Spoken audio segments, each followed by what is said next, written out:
وہ جھوٹا ہے, وہ غلط ہے, وہ پروپیگنڈا ہے, لیکن وہ باز نہیں آتا. اسی طرح عمران ریاض خان بھی سفید داڑھی رکھ کر یہ سب کچھ ریاست کے خلاف کر رہے ہیں. اب آپ اندازہ کیجئے کہ انہوں نے ایک خبر شیئر کی, اور یہ مقبول جان لیں, جس میں یہ لکھتے ہیں کہ آج سے یہ صاحب پاکستان کے 277 یونیورسٹیز کے ہزاروں professors, P H D scholars اور اعلیٰ تعلیم کے حصول والے لاکھوں طلباء اور طالبات کے پاکستان بھر کے لیے انچارج بنا دیے گئے ہیں. اب تو ملک سے ہر سال نوبل پرائز کے لیے دھڑ دھڑ نامزدگیاں ہوں گی. اور نیچے انہوں نے جناب جی تصویر شیئر کی ہے ایک آرمی پرسن کی, اور آپ اندازہ کیجئے کہ یہ خبر جو ہے, جب میں نے اس کا پتہ لگوایا تو پتہ چلا یہ خبر تو جھوٹی ہے. اب بات یہ ہے کہ جھوٹ اتنا بولو کہ پرویز خٹک نے بھی کہا تھا کہ عمران خان ہمیں کہا کرتے تھے کہ آپ اتنا جھوٹ بولو, اتنا ہیمر کرو کہ جھوٹ پھیل پھیل کر بس پھیل جائے.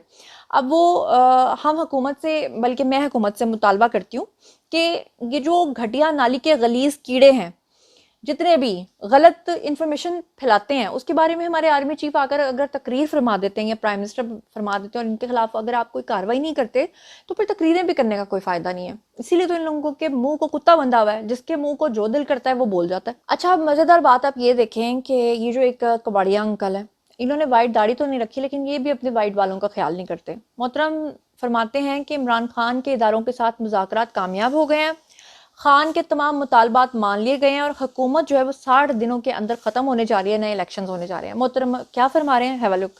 ریاستی اداروں اور Imran Khan P T I کے مذاکرات ہو چکے ہیں, اور بالآخر عمران خان کے تمام مطالبے جو ہیں وہ تسلیم کر لیے گئے. اسمبلی توڑی جائے گی اور 60 دن کے اندر نئے الیکشن ہوں گے. اچھا جی, آپ نے سن لیا. اب آپ اندازہ کیجئے کہ خان صاحب کہہ رہے ہیں کہ مجھ سے جیل میں بیٹھ کر کوئی بھی رابطہ نہیں کر رہا. ان کا رونا یہ ہے کہ ان کی کوئی سن نہیں رہا, اور یہ محترم جو ہے وہ جیل کے اندر بٹھوا کے خان صاحب کے مذاکرات بھی کروا رہے ہیں اور حکومت کو ختم کرنے کا اعلان بھی کر رہے ہیں. یہ جتنے بھی پی ٹی آئی کے بنے ہوئے صحافی ہیں نا, یہ گندی نالی کے ایسے گندے کیڑے ہیں کہ جو گند ہوتا ہے نا, وہ مزید گند کو اور پھیلاتا ہے, غلاظت کو پھیلاتا ہے, اور غلاظت میں کیچڑ میں کھیلنے کو یہ لوگ زیادہ, وہ جو کہتے ہیں نا کہ وہ انوکھا لاڈلا کھیلن کو مانگے چاند, تو جو گندا کیڑا وہ کھیلن کو مانگے کیچڑ, اور کیچڑ ہے ان کا, یہ چپ چپ کرتے پھرتے ہیں اور ان کے منہ سے بھی کیچڑ نکلتا ہے, اور یہ جھوٹ بہت بولتے ہیں. کتنی بار ان کو جھوٹا ثابت کیا ہے. اب آپ یہ دیکھیے کہ خان صاحب نے ابھی 2 دن پہلے اڈیالہ جیل کے باہر صحافیوں سے بات کرتے ہوئے خود اپنے منہ سے اس بات کا کنفیشن کر لیا ہے کہ زمان پارک سے پیٹرول بمز ہم چلاتے تھے. اور آپ کو یاد ہے کہ ماضی میں اس وقت کے جو آئی جی پولیس تھے, انہوں نے اس چیز کے ثبوت بھی دیے تھے. انہوں نے وہ پیٹرول بمز کی جو بوٹلز ہیں وہ بھی دکھائی تھیں, لیکن اس وقت یہ عمران ریاض خان جیسے جو چپ چپ کرنے والے لوگ ہیں, انہوں نے ان کا باقاعدہ طور پہ مذاق اڑایا تھا. میں ماضی کے دریچوں سے بھی پرانی چیزیں آپ کے سامنے ثبوت کے طور پہ لے کے آتی ہوں, کیونکہ اگر یہ بات میں کہہ کے گزر جاتی تو بہت سارے لوگوں کو میری بات بری لگتی.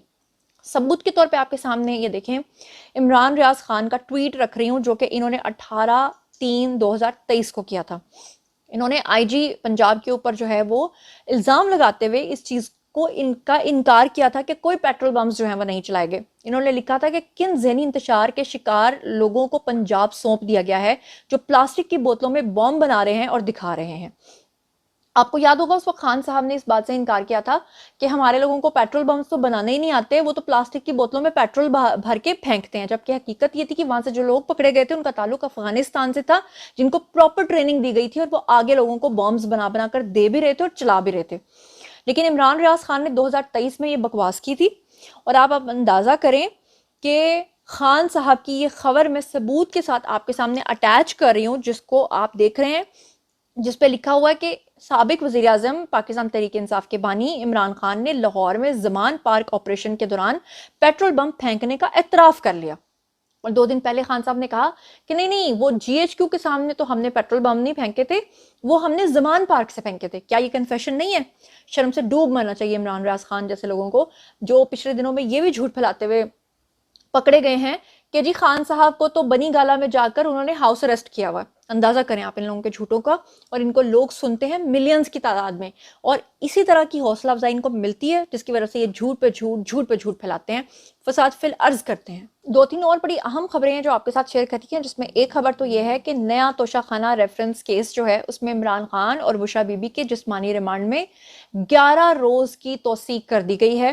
احتساب عدالت اسلام آباد نے نئے توشہ خانہ ریفرنس میں پاکستان تحریک انصاف کے بانی اور ان کی مسز کے جسمانی ریمانڈ میں 11 دن کی توسیع کرتے ہوئے یعنی اس میں اضافہ کیا ہے، اور جج ناصر جاوید رانا نے توشہ خانہ نئے ریفرنس میں جو ہے وہ اس کی سماعت کی راولپنڈی کے اندر، اور 14 دن کا جو جسمانی ریمانڈ ہے اس کی استدعا کی گئی تھی، لیکن 11 دن کا جو جسمانی ریمانڈ ہے وہ منظور کیا گیا ہے، اور عدالت نے ملزمان کو پیش رفت رپورٹ کے ساتھ جو ہے 19 اگست کو دوبارہ پیش ہونے کا حکم دیا ہے۔ اور آپ کو بتا دوں کہ 13 جولائی کو عدت نکاح کیس میں بریت کے بعد جو ہے وہ قومی احتساب بیورو نے توشہ خانہ کیس کے نئے ریفرنس میں عمران خان اور ان کی اہلیہ کی گرفتاری ڈالی تھی۔ اب ان کو اس چیز کو پروف کرنا پڑے گا۔ ایک اور بڑی اہم خبر یہ ہے کہ اس وقت پورے پاکستان کے اندر لوگوں کو بجلی کے بل اتنے زیادہ آ رہے ہیں کہ لوگ اتنے زیادہ پریشان ہیں، لوگ اپنے بائکس بیچ رہے ہیں، اپنی جیولری بیچ رہے ہیں، کئی لوگ جو ہیں وہ خودکشیاں کر رہے ہیں۔ آپ کے سامنے وہ بھائی نے بھائی کو مار دیا بل زیادہ آنے کی وجہ سے۔ پچھلے دنوں میں ایک خاتون نے نہر میں چھلانگ مار دی کیونکہ اس نے وہ پیسے اکٹھے کیے ہوئے تھے اپنے آپریٹ کروانے کے لیے۔ تو بجلی کی یہ صورتحال ہے کہ لوگوں پہ بجلی کے بل بجلی بن کر گر رہے ہیں۔ اب اس کے حوالے سے 2 خبریں جو ہیں وہ سامنے آئی ہیں، اور دونوں ہی میں آپ کے ساتھ شیئر کر لیتی ہوں۔ ایک خبر اچھی ہے اور ایک خبر ایز یوزول بری ہے۔ چلیے پہلے آپ کو سناتی ہوں اچھی خبر، پھر آپ کو سناتی ہوں بری خبر۔ اچھی خبر یہ ہے کہ سرکار اور بجلی صارف پر بوجھ کم کرنے کے معاملے کو دیکھ رہے ہیں۔ یہ کس نے کہا ہے؟ یہ کہا ہے معاون خصوصی توانائی نے، اور انہوں نے ان کا جو نام ہے وہ ہے محمد علی۔ انہوں نے کہا کہ دیکھ رہے ہیں کہ کس طرح سے سرکار اور صارف پر بوجھ کو کم کیا جا سکتا ہے، یعنی بجلی کے بلز کس طرح سے کم آ سکتے ہیں۔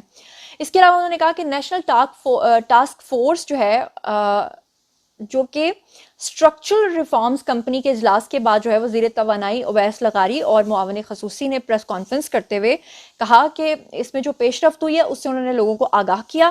اس کے علاوہ انہوں نے کہا کہ توانائی کا شعبہ معیشت میں ریڑھ کی ہڈی جو ہے اس کی اہمیت رکھتا ہے۔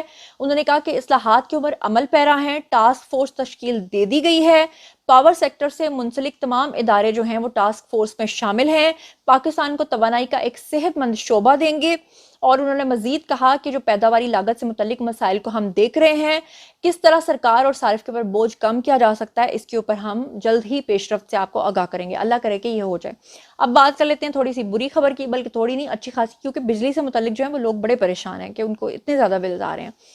اب اس کے حوالے سے آپ کو بتا دوں کہ مہنگائی کے مارے جو عوام ہے ان کے اوپر ایک اور بم جو ہے وہ بجلی کا گرایا گیا ہے کہ فی یونٹ کی نرخ میں دوبارہ سے اضافہ ہو گیا۔ کیسے؟